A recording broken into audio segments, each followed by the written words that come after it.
कहानी एक गाँव की, कहानी एक गाँव की, कहानी एक गाँव की, कहानी एक गाँव की। गाँव सभ्यता की है पहली सीढ़ी, इस पे चढ़ा मानव पीढ़ी दर पीढ़ी। हर गाँव का एक इतिहास है, अपनेपन का एहसास है। माटी की खुशबू ऐसी जिसमें उस रब का वास है। गाम धाम है जुड़ी है जिससे प्रीत नाम की। कहानी एक गाम की, कहानी एक गाम की, कहानी एक गाँव की, कहानी एक गाँव की, कहानी एक गाम की। नमस्कार, राम राम। स्वागत है आप सबका एक बार फिर से कहानी एक गांव की में, और मैं हूं सीमा मलिक। दोस्तों, हरियाणा के गांव की बात कहते हुए हर बार की तरह इस बार भी आपको दिखाऊंगी एक नए गांव की कहानी और सुनाऊंगी उस गांव की कामयाबियों के किस्से। रूबरू कराऊंगी आपको उस गांव के उन पलों से और उन लोगों से जिनके कारण वो गांव गर्व से अपना सर ऊंचा कर दूसरों के लिए प्रेरणा का उदाहरण पेश करता है। महाभारत युद्ध का साक्षी रहा हरियाणा एक ऐतिहासिक प्रदेश रहा है, जहां धर्म क्षेत्र कुरुक्षेत्र पर हुए युद्ध की अनेकों कहानियां जुड़ी हैं। आज आपको जिस गांव की कहानी दिखाने जा रही हूं, उस गांव के साथ भी महाभारत युद्ध के किस्सों की डोर जुड़ी है।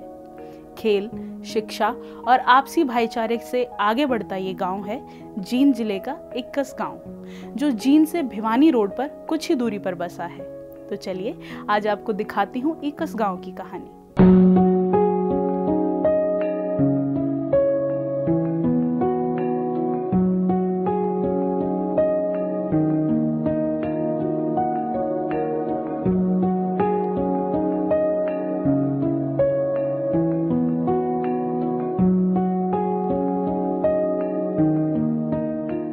हरियाणा की रगों में ताकत और हिम्मतों का खून दौड़ता है।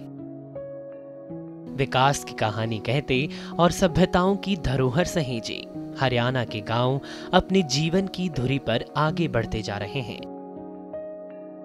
ऐसा ही एक गांव है जींद जिले का इक्कस गांव। करीबन 175 साल पहले पास के गांव राम राय से आकर बसा ये गांव महाभारत कालीन कहानियों से भी जुड़ा हुआ है। गांव में ढूंढू तालाब के नाम से पुराना तालाब है, जिसके बारे में लोगों ने बताया है कि महाभारत के युद्ध के बाद दुर्योधन इसी तालाब में 21 दिनों तक छुपा था। तकरीबन 4000 की आबादी वाला ये गांव जाट और ब्राह्मण बाहुल्य गांव है, जिसमें जाटों के गोत्र ढुल और बेरबाल हैं और ब्राह्मणों में शौपरान।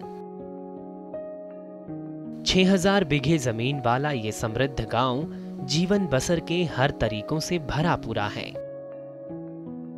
खेती बाड़ी, पोल्ट्री फार्म, हैचरी और साथ नौकरियां कर यहां के लोग अपना जीवन खुशहाली में गुजार रहे हैं। कृषिशील ये गांव गेहूं, धान, बाजरा, ईख और सब्जियां उगाता है। गांव में सब्जी की पैदावार किसानों को अच्छा फायदा देती है और पूरे जींद जिले में सबसे ज्यादा गाजर उगाने का श्रेय भी इसी गांव को है।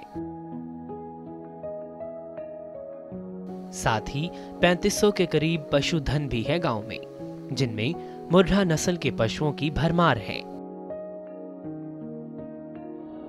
आपके गांव के बारे में कुछ बताइए कि कितने लोग हैं, क्या जनसंख्या है, क्या पंचायत है, वो बताइए कुछ। हमारे गांव के अंदर जी 600 कुटी का गांव है और 3000 के लगभग यहाँ की आबादी है।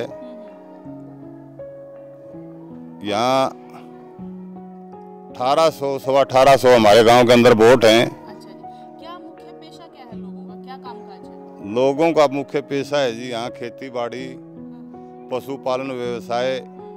हमारे गांव के अंदर मुर्रा नस्ल की भैंसों ने भी इनाम जीता है पूरे प्रदेश के अंदर 5 लाख का पिछले सालों में, हमारे गांव के अंदर 4-5 हज़ार के लगभग पशु हैं। और कितनी जमीन? ज़मीन हमारे गांव के अंदर 6,500 बीघे है।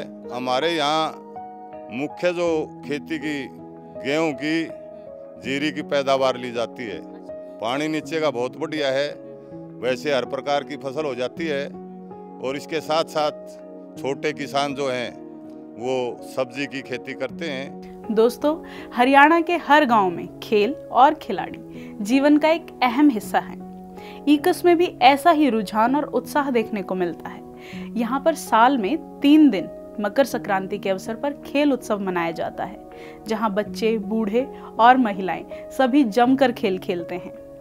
जैसे कि हर गांव में कुश्ती, कबड्डी और इन खेलों में युवा अपने हाथ आजमाते दिख जाते हैं। लेकिन बदलते समय के साथ खेलों में भी विविधता चुनी है हम हरियाणवियों ने। आजकल तैराकी जैसे खेल में हाथ आजमाकर अपनी काबिलियत के झंडे फहराते ईकसवासी कैसा प्रयास कर रहे हैं, आइए आपको दिखाती हूँ। खिलाड़ियों के लिए जाने जाने वाला ये गांव कबड्डी, कुश्ती और एथलेटिक्स से आगे आजकल तैराकी में भी कीर्तिमान बना रहा है। पुराने समय से यहाँ खेलों की तरफ पूरा उत्साह रहा है। कबड्डी के लिए जाना जाने वाले इस गांव ने कितने ही अंतर्राष्ट्रीय और राष्ट्रीय खिलाड़ी देश को दिए हैं। कबड्डी में बलबीर सिंह, जिनको सूघड़ के नाम से जाना जाता है, अंतर्राष्ट्रीय खिलाड़ी रहे हैं। और ऋषिपाल सर्कल कबड्डी के इंटरनेशनल खिलाड़ी हैं। ऋषिपाल जी, आप कौन सा खेल खेलते हो? सर्कल कबड्डी जी। अच्छा, तो कहाँ कहाँ खेले हो? इंटरनेशनल लेवल तक खेले हैं जी। कहाँ खेले इंटरनेशनल? कैथल के अंदर जी। अच्छा, और किसके बीच था मैच? इंडिया और पाकिस्तान के बीच में था जी। अच्छा, तो और नेशनल्स भी खेले होंगे जरूर? हाँ जी। तो वहाँ क्या क्या पोजीशन आई है? वहाँ फर्स्ट पोजीशन आई जी। तो आप कैप्टन भी हैं, कौन सी टीम के कैप्टन हैं? गाँव ईकस की है जी। अच्छा, कितने बच्चे हैं आपकी टीम में? 16 बच्चे हैं जी। अच्छा, तो अभी आप कहाँ कहाँ खेलते हैं फिर उस टीम के साथ? ग्रामीण प्रतियोगिता होती है जी, जैसे और प्राइज 1,71,000 रुपये होता है, कहीं 1.5 लाख रुपये होता है। इनके साथ ही सतबीर कोच, हरपाल, जग्गू, अशोक ढुल, जो नेशनल प्लेयर होने के साथ साथ अच्छे तैराक भी हैं, मेहताब सिंह, जो कबड्डी के खिलाड़ी होने के साथ पहलवान भी हैं, ओम सिंह पीटीआई, सुरेंद्र, जो एक इंटरनेशनल खिलाड़ी हैं और जिसको 2001 में मलेशिया में हुए खेलों में बेस्ट स्टॉपर का खिताब मिला है। साथ ही वीरेंद्र उर्फ बुंद्रा भी कबड्डी का इंटरनेशनल प्लेयर है, जिसको 2006 में भारत पाक सीरीज में गोल्ड मेडल मिला था। साथ ही जितेंद्र, जो कबड्डी का नेशनल प्लेयर है। 2012-2013 में नेशनल स्कूल खेलों में पवन को भी कबड्डी के खेल में बेस्ट कैचर का खिताब मिला। यहाँ के लड़के ही नहीं, लड़कियां भी खेलों में बहुत आगे हैं। गांव की बेटी भोती देवी भी एक राष्ट्रीय खिलाड़ी रही हैं, जिनको 1972 में स्टेट बेस्ट एथलीट का अवार्ड मिला। लॉन्ग जंप में उनके द्वारा बनाया गया स्टेट रिकॉर्ड आज तक भी किसी से नहीं तोड़ा गया। इसके साथ ही भोती देवी कबड्डी की भी अच्छी खिलाड़ी रही हैं और साथ ही गांव से पहली लड़की जिन्होंने 1971 में मैट्रिक करी थी। भोती देवी जी, आप कौन सा खेल खेलती रही? खेल तो तकरीबन मैं सभी खेलती थी, जैसे एथलेटिक्स में हाई जंप है, लॉन्ग जंप है, और गेम्स में वॉलीबॉल, कबड्डी की तो मैं बहुत ही अच्छी प्लेयर रही थी। अच्छा, तो कब से खेलना शुरू किया आपने? मैंने तो ये 64 में शुरू किया था, जब संगरूर डिस्ट्रिक्ट हुआ करता। अच्छा। और खेल में ही हमने पढ़ाई शुरू कर ली। अच्छा, आई तो आपकी सबसे बड़ी अचीवमेंट क्या रही, वो बताइए। मेरी अचीवमेंट तो मैं बेस्ट एथलीट रही। मैंने अच्छे एक स्टेट न्यू रिकॉर्ड रखा हाई जंप में, जो अब तक नहीं टूटा मेरे एज ग्रुप में। अब तो एज ग्रुप बदल दिए, और बड़ा अच्छी मेरी परफॉर्मेंस रही है। तो आप सिर्फ स्टेट तक खेली हैं या नेशनल भी? मैं नेशनल लेवल पे वॉलीबॉल में खेल के आई, कबड्डी में खेल के आई, खो खो में भी खेल के आई और एथलेटिक्स भी, एक दो इवेंट्स जैसे हाई जंप है, लॉन्ग जंप हो। पढ़ाई तो यहाँ तकरीबन लड़कियाँ बहुत कम पढ़ती थी और पहले ही मैं एक ऐसी लड़की थी गांव से जिसने 10वीं 71 में की और पहले ही मैंने जॉब 72 में मिल गई। इस वक्त तो बहुत ज़्यादा ही वो है क्योंकि कोचिंग लेती हैं लड़कियां। पहले तो कोचिंग भी नहीं हुआ करती, अपने ही बलबूते पे या हमारे जो स्कूल टीचर्स थे वो ही खिलाया करते। अब तो कोचिंग लेकर लड़कियां बड़ी नेशनल लेवल पर खेलती आ रही हैं हमारे गांव से। इनके साथ ही एक और बेटी सुखवंती भी रही हैं, जो कबड्डी की अच्छी खिलाड़ी होने के साथ योगा की भी अच्छी जानकार हैं। आजकल भी गांव से अनेकों लड़कियां कबड्डी के साथ तैराकी में अपना हुनर दिखा रही हैं और गांव का नाम रोशन कर रही हैं, जिनमें सुमन राज्य स्तरीय तैराक हैं। इनके साथ ही गांव से 25 के करीब बच्चे राष्ट्रीय स्तर पर खेल चुके हैं, जिनमें मोहित, विशाल, विकास, नितिन, लक्ष्य, विनित कुछ नाम हैं। गांव से कुछ खिलाड़ी फुटबॉल के भी हैं जो स्टेट लेवल तक खेल चुके हैं, जिनमें मोहित, राहुल, अमित उल्लेखनीय हैं।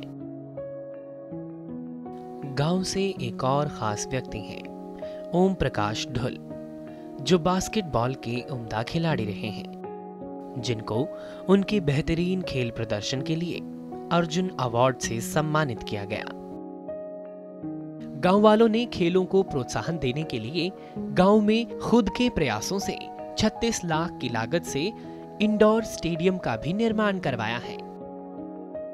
इतना ही नहीं, गांव का खेलों की तरफ रुझान इतना है कि हर साल मकर संक्रांति पर गांव में 3 दिन तक खेल उत्सव होता है, जहां गांव के पुरुषों के साथ साथ गांव की महिलाएं भी बढ़ चढ़कर हिस्सा लेती हैं। कितने साल हो गए आपके ब्याह? 50 साल हो गए। अच्छा, तो और जब तक आए हो इस गांव में क्या क्या बदल गया? सब कुछ बदल गया। क्यों करके बदला? के बदला, बच्चे खेलने लगे कबड्डी। अच्छा। है और लुगाई भी खेलने लगी। हम बाड़ी चुगते हुए गांव की बहू भी खेलती है, बूढ़ी भी खेलती है। अच्छा। छोरी भी खेलती है। अभी यहाँ रुकते हैं एक छोटे से ब्रेक के लिए। ब्रेक के बाद आइए, अभी बहुत कुछ बाकी है एकस की कहानी में। कहानी एक गांव की।